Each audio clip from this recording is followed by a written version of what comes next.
시편 시편 말씀을 가지고 특별 새벽 기도를 준비하면서 제일 마음에 이렇게 마지막 설교 뭘로 해야 되지? 이런 생각이 처음서부터 들었습니다. 처음서부터. 시편 150편을 여러 번 이렇게 반복해서 읽으면서 주제별로도 모아보고 이거 너무 좋아하는 말씀인데 이렇게 하나님께서 주신 말씀들을 붙잡고 40편을 뽑는 게 어렵지 않았거든요. 근데 뭐가 어려웠냐면 마지막에 뭘로 맞춰야 되나?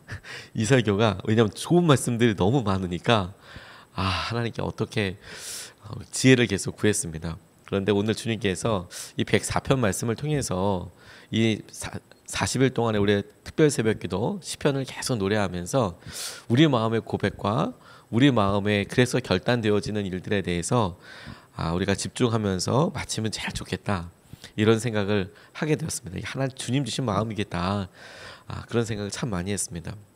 시편 104편은 그렇게 유명한 말씀은 아닙니다. 보통 유명한 시편들에는 표제라는 말이 붙어 있는데 이 표제는 뭐냐면 제목이라고 불리기도 하고 이 시편은 이러이러할 때 불려지는 노래입니다. 혹은 다윗이 이러이럴 때 불렀던 노래입니다. 이렇게 제목들이 정해져 있어요. 그래서 다윗의 시 이렇게 쓰여 있는 게 아무것도 아닌 것 같지만 그게 이제 표제라고 불려지는 겁니다. 이건 주제도 명확하고 이거는 저자도 명확한 누구누구의 시편입니다. 그래서 사람들이 즐겨 애송하고 그럴 때 시기마다 절기들마다 불렀던 시편들이 있거든요. 당연히 사람들이 많이 알겠죠. 근데 104편 같은 경우에는 표제가 특별하게 없습니다. 근데 그럼에도 불구하고 여러 번역들이 성경에 내려오면서 주요 우리가 중심으로 쓰는 그런 번역 외에 다른 성경에는 다른 번역들에는 가끔가다가 이 시편에 대한 설명이 나와 있는 표제가 나와 있는 경우들이 있어요. 이제 그런 경우들에 이거는 어떤 상황이었구나라고 우리가 유추할 수 있는데 이 시편 역시도 다윗이 지었다라고 생각을 합니다. 그런데 이 시편 40편을 묵상하면서 우리 가운데 하나님께서 마지막에 우리가 이렇게 기도해 온 것에 대해서 주님께서 우리의 찬양의 중심이 되어 주셨던 것 그리고 우리가 이것이 우리에게 믿음과 어떻게 관계 있는가 하나님께서 우리에게 어떤 마음을 원하셨던 것인가 이걸 좀 집중해 볼 수 있게 하시는 것 같아요. 우리가 하나님의 모습을 깨닫게 될수록 하나씩 연약한 우리 자신의 모습을 발견하게 되는데 그런데 주님께 드리는 고백에 비한다면 우리의 삶의 수준은 진짜 이 고백에 비하면 너무 형편없는 거죠. 빈손에 가까운 거죠. 어떻게 하나님께서 이런 우리 상황들에 대하여 바라보고 계시고 또 주님은 우리가 40일 동안 하면서 뭐에 정말 관심이 많으셨을까 이런 생각을 하게 됐습니다. 오늘 본문 말씀을 통해서 우리가 그렇게 말씀을 좀 붙잡을 수 있으면 좋겠는데 첫 번째로 주님께서 우리에게 주목하고 계시고 우리의 40일 통해서 기뻐하셨던 것이 무엇이냐면 우리의 결단과 마음이라는 겁니다. 우리가 드릴 수 있는 것 결단과 마음이고 하나님께서 우리에게 기뻐 받으셨던 것 결단과 마음이라는 거예요. 33절 말씀에 보면 내가 살아있는 동안 나는 주님을 노래할 것이다. 숨을 거두는 그때까지 나의 하나님께 노래할 것이다. 이렇게 나와 있습니다. 내가 살아있는 동안 주님을 노래할 것이고 숨을 거두는 때까지 나의 하나님께 노래할 것이다. 이렇게 이야기합니다. 제 친구 생각이 났습니다. 제 친구가 어머니를 참 사랑하는 그런 친구가 있었는데 다정다감한 그런 친구였어요. 친구들한테도 말도 잘하고 그런데 어머니한테 이렇게 표현하는 걸 보면 딸들이 더 그렇게 잘하는지는 모르겠지만 같이 옆에서 듣기에 깜짝깜짝 놀랄 만큼 보통 아들들은 그렇게 표현 잘 하지 않는데 어떻게 되지? 나도 집에 가서 저렇게 내놓은 건가? 이렇게 싶을 정도로 막 이렇게 정말 마음에 있는 이야기들을 하시는 거예요. 그 중에 대표적인 것 하나가 어머니 얼굴색 하나 변하지 않고 제가 나중에 크면 어머니 정말 고생하지 않도록 그렇게 해드릴 거예요. 너무너무 감사해요. 이걸 어버이날도 아니고 그냥 평소 때 친구들 같이 놀고 있는데 고등학교 때 이렇게 이야기를 하면 정말 당황스럽거든요. 오늘 무슨 날인가? 오늘 생신이신가? 어떻게 되는 거지? 그런데 어머니께서 정말 기뻐하시는 거예요. 정말 기뻐하시는 거예요. 그래서 눈물이 막 그렁그렁 하시고 막 그럴 정도로 이게 평일날 그렇게 이야기하는 거더라고요. 또 근데 다정다감하긴 한데 이 친구가 또 의외로 사고도 많이 일으켰었거든요. 자유롭게 사는 영혼이었는데 와 근데 아주 그냥 혈색 얼굴색 하나 변하지 않고 어머니 눈을 똑바로 보면서 내가 다시는 어머니 고생 안 시켜드리고 정말 호강시켜드릴 거라고 이렇게 얘기를 하는데 어머니가 그 마음 때문에 너무 행복해 하세요. 저희가 친구들이 옆에 있다가 첫 번째는 그 친구의 그런 행동 때문에 너무 경악을 했고 놀랐다 그래서 너무 생경했고 두 번째는 어머니께서 기뻐하시는 거 보고 되게 놀랐어요. 왜냐하면 이 친구가 지금 10년, 20년, 30년 후에 약속 어음을 발행한 거거든요. 지금 아빠, 내가 어머니한테 진짜 잘할 거라고 얘기한 것은 지금 그렇게 하겠다는 게 아니고 지금은 형편도 없고 나 지금 고등학생이고 아무것도 안 되는데 근데 내가 10년 후도 사실 자립하기 어렵지 않습니까? 20년 후에 30년 후의 이야기를 호강시켜 드릴 거라고 30년 후에 자기가 뭐가 됐을지 어떻게 알아요? 그렇죠? 근데 그렇게 이야기를 해버리는 거예요. 그런데 그 이야기를 듣고 어머니는 또 너무 행복해 하시는 거예요. 야, 하나님께 우리의 고백이 어떤 의미가 있을까? 우리가 날마다 찬양을 하면서 이 찬양송과 노래가 우리의 믿음의 반복적인 고백, 반복적인 확신이라고 계속해서 우리가 믿고 붙잡고 의지하지 않았습니까? 이게 도대체 어떤 의미일까? 이게 도대체 어떤 의미일까 하는 생각을 하게 됐어요. 이게 우리에게도 중요하지만 하나님께는 어떻게 들릴까라는 거예요. 아이가 우리 주일학교 교학교도 이렇게 보니까 아이들을 자세히 이렇게 옆에서 보게 되면 엄마 이렇게 예쁘게 따라다니면서 엄마 사랑한다고 엄마 예쁘다고 이렇게 이야기해 주면 엄마가 너무 기쁘죠. 뭐 그냥 아이가 계속 그렇게 얘기하고 믿음으로 이야기하는 게 하나님께서 우리 부모들 마음처럼 마음을 되게 기쁘게 받으시는 거구나. 마음을 그런 결단을 너무너무 기쁘게 받으시는 거구나. 그러니까 우리는 약속어음이면 그 약속에 쓰여져 있는 액수 그걸 언제 할인할 수 있는지 그게 언제 우리에게 실제적인 열매가 되는지에 관심이 많다면 그런데 부모들은 애가 아빠를 위해서 엄마를 위해서 그렇게 약속어음을 발행했다는 게 그래서 뭐 그 가격에는 심부름 하나 이렇게 써놓고 이렇게 주더라도 그게 너무 감동인 거죠. 이렇게 한다는 것 자체가 마음 자체가 너무너무 기쁨이더라. 주님께서 시편을 통해서 우리가 자발적으로 주님 앞에 기쁨을 드리는 것 자발적으로 주님 앞에 드리는 마음과 고백이 와 주님 정말 기뻐 받으실 제물이자 향기로운 열매가 되는 거구나. 우리가 기도하는 것 자체가. 그럼 여러분 주님께서 우리가 이 40일 동안을 주님 우리가 이렇게 주님을 예배합니다. 이렇게 주님을 생각합니다. 우리의 믿음이 이렇습니다. 라고 이야기할 때 그 날마다의 고백도 너무너무 기뻐하시지만 주님께서 우리가 그렇게 결단하고 기도하기로 했다는 거 우리가 그렇게 주님을 붙잡기로 했다는 거 이게 주님께는 엄청난 기쁨 자체였다는 거예요. 이것 자체가. 하나님께서 에덴 동산을 지으시고 그곳에 아담과 하와를 두셨을 때 아담과 하와에게 여기서 여기까지 토목공사 해놔라 이게 목표가 아니셨어요.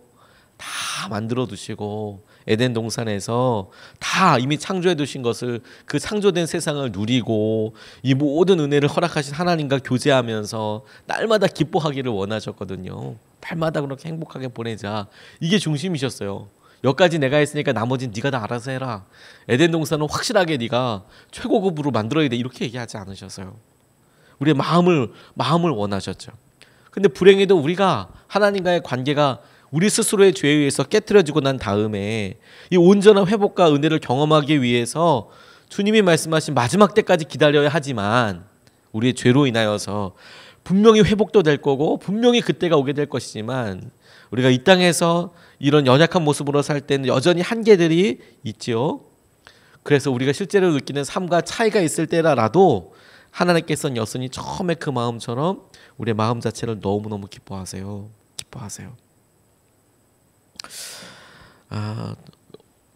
저 교육관을 두고 한 성도님과 이야기를 나눴습니다. 이 성도님께서 계속 이렇게 우리 교회에서 되어지는 일들을 이렇게 보고 함께 하나님께서 어떻게 역사하시는지를 이렇게 같이 경험을 하다가 우리 가운데 많은 간증이 있지 않습니까? 근데 이렇게 이야기하시는 거예요. 교육관 공사 하나님께서 주님 뜻대로만 쓰임 받으면 재정 다 채워주십니다. 이렇게 이야기를 하시는 거예요. 얼른 아멘했습니다. 아멘 하나님. 하나님께 채워주십시오. 그렇게 이야기하고 아멘으로 받은데 동시에 제 마음속에 주님 정말 채워주셔야 될 텐데 그런 간절한 은혜와 마음들이 있으면서 몇 가지 생각을 하게 돼서요. 근데 제게 우리 교회에 우리가 기도하는 기간을 통해서 주님 앞에 메어 달리는 것을 통해서 영적인 흐름들이 이제 길게 진행이 되니까 명확하게 차이가 나는 것들이 있더라고요. 어떨 때는 너무 그 기도에 대한 응답과 열매가 분명하고 어떨 때는 하나님께서 어떤 일을 하시는지 잘 모르겠고 그리고 그것을 잘 주위에서 집중해서 봐야 하나님 이렇게 응답하고 계시나 이렇게 볼 때가 있거든요. 근데 제가 상당히 독특하다고 생각한 게 뭐냐면 40일 특별 새벽 기도도 여러 번 인도하면서 우리에게 간절한 기도 제목이 있을 때보다 아무런 외적인 도전이 없어 보일 때가 더 중요한 영적인 훈련 과정이더라고요. 명확하게 하나님 우리가 어디 가야 합니다. 하나님 우리가 여기 땅을 어떻게 해야 합니다. 하나님 우리가 여기 인테리어 혹은 공사를 건축을 해야 합니다.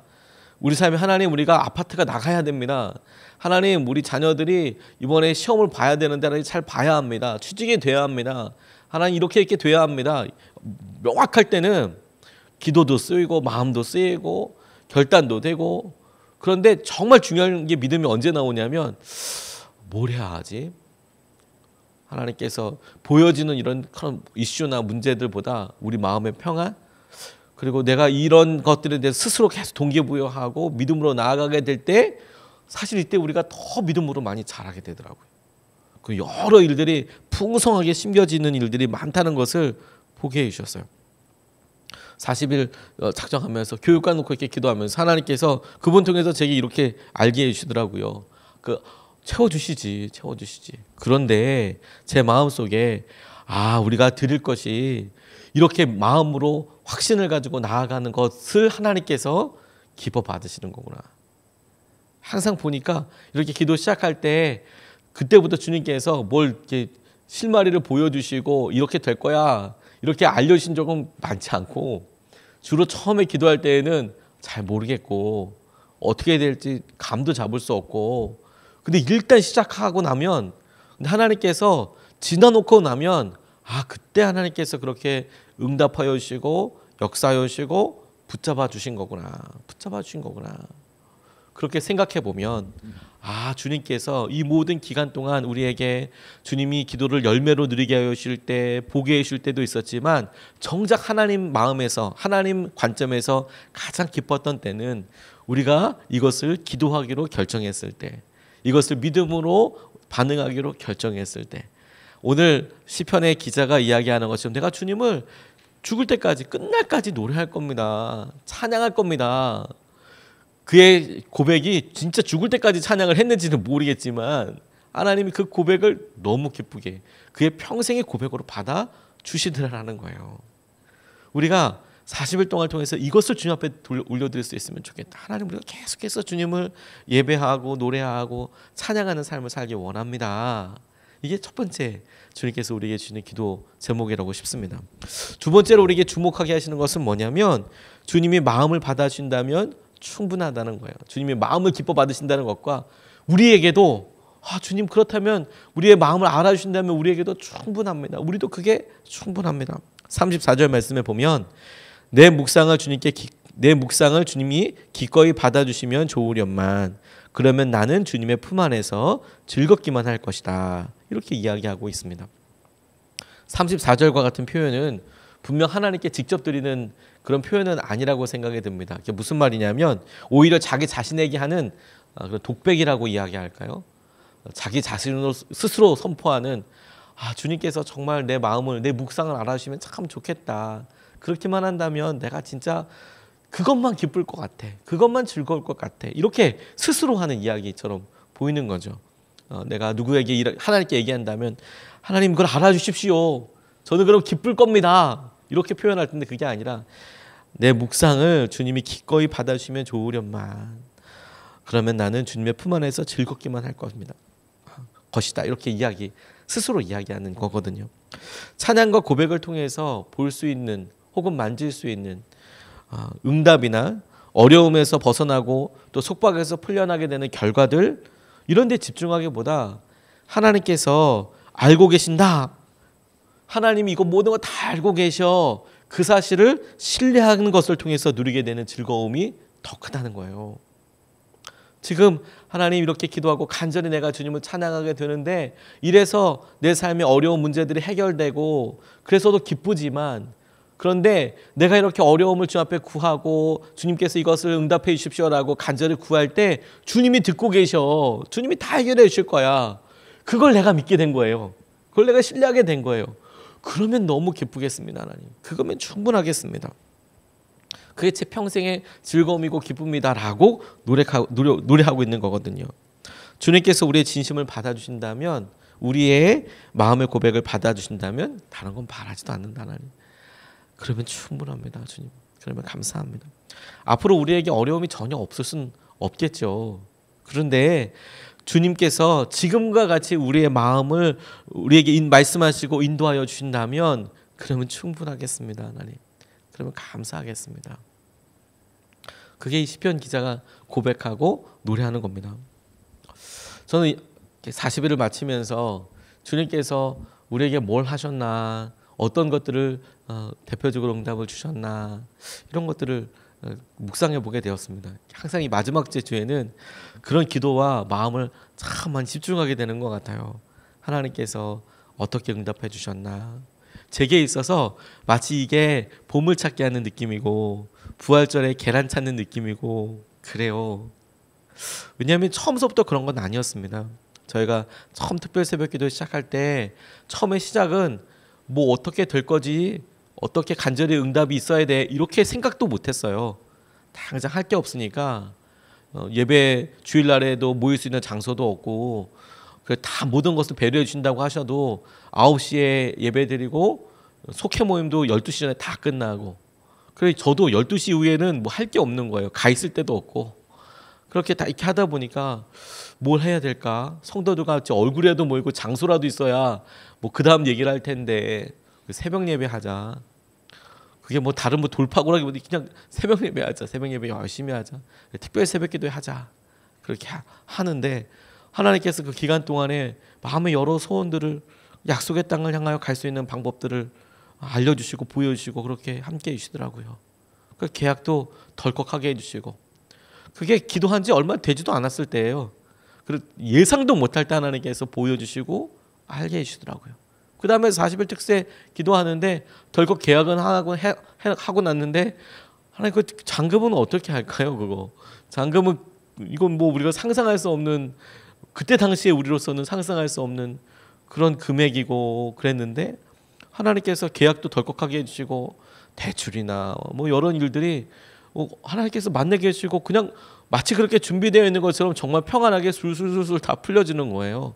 어렵다는데, 이거 정말 어렵다는데 나중에 지나놓고 나니까 와, 그 진짜 어려운 거였구나. 그게 말도 안 되는 일이었구나. 제가 그래서 깜짝 놀란 일이 너무 많아요. 은행권에 그때 당시에도 말을 들었는데 그렇게 실감하지 못했거든요. 그런데 여러 목사님들 만나면서 목사님, 예수 믿는 사람들 교회는 어떻게 그렇게 됐어요? 그래서 이렇게 해서 은행이 이렇게 대출해 주던데요. 그게 돼요? 안 돼요? 이렇게 이야기하다가 나중에 알고 보니까 개척 5년 미만 된 교회는 아예 대출 대상자도 아니고, 그것도 500명 밑에 교회는 아예 내볼 수도 없고, 근데 저희는 뭐 그런 거 그냥 생각도 하지 않았거든요. 더군다나 뭐 선한 목자교회에서 보증을 서준 것도 아니고 그냥 은행에서 그렇게 해주셨어요. 그것도 하나은행에서 그냥 그렇게 해주셨어요. 그 뭐 어떻게 설명해야 될지 모르겠어요. 그리고 뭐 하나님, 이거 우리 인테리어 하는데 우리 형편 잘 아시죠? 하나님 어떻게 해야 될까요? 다 맡길게요, 하나님. 그랬더니 하나님께서 빚도 안 지고 잘 그냥 뭐 인테리어도 잘 아름답게 끝나게 해주시고 하나님께서 하나씩 다 하게 해주시더라고요. 이번 특세를 하면서 하나님께서 제게 우리 교회에 뭘 주셨지? 우리 각자에게 뭘 주셨지? 이런 고민을 하는데 이번에 주님께서 너무도 분명하게 교육관을 주셨어요. 작년 여름서부터 하나님, 우리 아이들 이렇게 있는데 아이들 교육 공간이 있으면 좋겠습니다. 당장은 조금 이렇게 쓰더라도 아이들에게 그래도 좀 더 안전하게 그렇게 교육을 할 수 있으면 좋겠고, 우리 성도들도 이렇게 모일 수 있는 곳이 있으면 좋겠고. 근데 이게 욕심일까요? 기도하면서 우리 같이 했었습니다. 그러다 갑자기 이단 교회가 들어올 수 있다는 이야기가 오게 되니까 더 바짝 기도하게 됐습니다. 그런데 아무런 응답이 없을 뿐만 아니라 땅 주인으로부터 교회는 절대 빌려주지 않는다. 어느 교회든 빌려주지 않는다. 이런 이야기를 여러 번 들었습니다. 여러 루트를 통해서 이야기해보고 했는데 아무도 안 된다라고만 얘기를 하시더라고요. 아닌가 보다. 그렇게 이야기하는데 저희 특세 시작하고 나서 2주 지나고 나서 이제 3주 되는 월요일 날 24일입니다. 성탄절 준비하면서 와서 예배하고 있는데 저기 교회 어떤 곳에 종탑을 띄는 거예요. 위험하다고. 아무도 관리를 안 하니까 종탑이 막 좀 위험한 부분이 있었거든요. 그래서 아예 종탑을 띄워버리는데 교회 앞에 어떤 아저씨가 가만히 그걸 보고 있길래 저도 저거 공사 안전하게 해야 될 텐데 가만히 그거 보고 있었습니다. 그러다가 그냥 옆에 있는 아저씨랑 그냥 이야기하게 된 거예요. 아이고 저거 안전하게 다 끝나야 될 텐데요. 이렇게 여러 그냥 두런두런 이야기하다가 제가 그냥 여쭤봤어요. 혹시 주인이세요? 이렇게 물어봤어요. 사장님이시죠? 주인이시더라고 얘기하시더라고요. 그 반갑게 인사하고 전 여기 교회에 목회하고 있다고 제 소개한 다음에 여러 이야기를 하다가 그런데 왜 교회는 안 빌려주세요? 이렇게 이야기를 드렸거든요. 그랬더니 이분이 진짜 이야기를 막 하시는 거예요. 본인 안에 있었던 염려나 교회를 특별히 싫어하거나 이런 게 아니라 염려에 대해서 이렇게 이야기하시더라고요. 그런 거 저희들 다 지킬 수 있어요. 저희 다 잘할 수 있어요. 이거 저희 빌려주셔도 되게 좋을 것 같은데. 그랬더니 이분이 그래요? 그렇게 또 안 된다고 얘기하시더라고요. 또 그러면 또 그렇게 하다고 공사가 계속 진행되니까 옆에 서 있고 또 한번 찾아가가지고 될 것 같은데요. 이렇게 이야기를 말씀드리고 그랬더니 이분이 나중에는 금요일 날 결정 빨리 하셨어요. 알려주셔야 본인이 그 부동산에 내놓을지 안 내놓을지 결정하신다고 딴 데도 내놓을지 오히려 이렇게 얘기하시는 거예요. 이거 저희 빌려주시는 거예요? 우리가 회의해야 돼요. 회의하고 그리고 그 다음 주에 주님께서 4주차 절반 마치고 계약했어요. 그리고 이번 주 8주차 시작하면서 내부 공사 들어갔습니다. 하나님께서 적어놓고 기도한 건 아니거든요. 근데 하나님께서 기도하고 하나님 우리에게 새 노래를 주십시오. 그랬더니 새 노래를 부를 수 있는 장소를 주시고 우리에게 꿈을 주시고 비전을 주시고 은혜를 주시더라고요. 그런데 이런 열매들이 행복하고 기쁘기도 한데 뭐가 제일 중요한 열매일까라고 보다 보니까 우리에게 이렇게 기도를 하면 주님께서 알아주셔. 우리의 기도를 들어주셔. 그걸 우리가 알았다는 거예요. 그리고 이런 믿음의 확신을 가지고 계속 믿음 생활을 하게 된다는 거예요. 이게 중요한 열매라는 거예요. 왜냐하면 열매가 없을 때도 있거든요. 보이는 열매가 안 보일 때도 많거든요. 근데 그때도 동일한 마음 우리가 갖게 될 테니까. 하나님께서 그래서 우리에게 각 개인의 기도 제목도 응답해 주시지만 그럼에도 불구하고 교회에 이런 응답들을 보여주시는 이유는 잊지 말아라. 믿음의 감각을. 잊지 말아라. 우리가 결단하기로 하게 된 믿음의 그 방향을 잊지 말아라. 하나님께서 말씀하고 계시는 거거든요. 우리가 마지막으로 주님 앞에 이 시편 말씀을 올려드리면서 하나님 주님께서 이 마음을 받아주시고 우리의 모든 형편을 아신다면 충분합니다. 이렇게 기도하고 주님께서 주신 은혜를 함께 붙잡고 나아갈 수 있으면 좋겠습니다.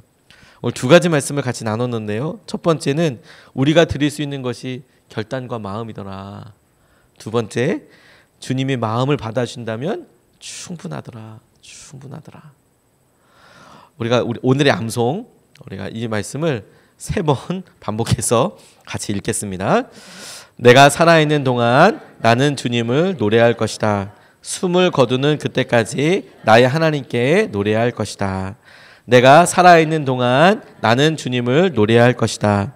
숨을 거두는 그때까지 나의 하나님께 노래할 것이다. 내가 살아있는 동안 나는 주님을 노래할 것이다. 숨을 거두는 그때까지 나의 하나님께 노래할 것이다. 아멘. 이게 주님께서 40일 동안에 우리에게 받기 원하셨던 고백이라고 싶습니다. 주님, 우리가 그때까지 주님을 찬양하겠습니다. 우리가 마지막 날까지 주님을 찬양하겠습니다. 기도하겠습니다. 하나님만 노래하겠습니다. 우리가 이 마음을 주님 앞에 기도로 같이 올려드리고 싶습니다. 오늘 3번 나눠서 기도하게 될 텐데 첫 번째 기도는 주님께 합당한 믿음의 고백과 찬양을 올려드리게 해달라고 첫 번째로 기도하겠습니다. 주님, 우리에게 합당한 믿음의 고백과 찬양을 올려드리게 하여 주십시오. 주님께 합당한, 주님께서 받기 원하시는 그런 마음과 결단을 우리가 올려드리게 해주십시오.